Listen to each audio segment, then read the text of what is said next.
আচ্ছা, একটা বিষয় খুবই কনসার্ন করা দরকার, সেটা হচ্ছে মানে অনেক সময় দেখা যায় আমরা আমাদের কাস্টমাররা হচ্ছে লিগে আমাদের যখন রিভিউ দেয় বা হচ্ছে লিগে আমাদের কমেন্ট করে আমাদের প্রোডাক্ট বা সার্ভিস সম্পর্কে, এ সম্পর্কে হচ্ছে লিগে তারা নেগেটিভ ফিডব্যাক দেয়। তো নেগেটিভ ফিডব্যাক দিলে আমরা খুবই হতাশ হয়ে যাই যে আসলে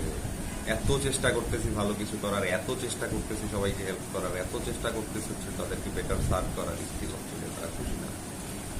তো এটাকে হচ্ছে গিয়া আমি বলবো আসলে খারাপ ভাবে না দেখে, নেগেটিভলি না দেখে, এটা পজিটিভলি আমরা দেখতে পারি যে হচ্ছে গিয়ে আমরা আসলে আমাদের সাপোর্ট সিস্টেম কতটা বেটার করতে পারি,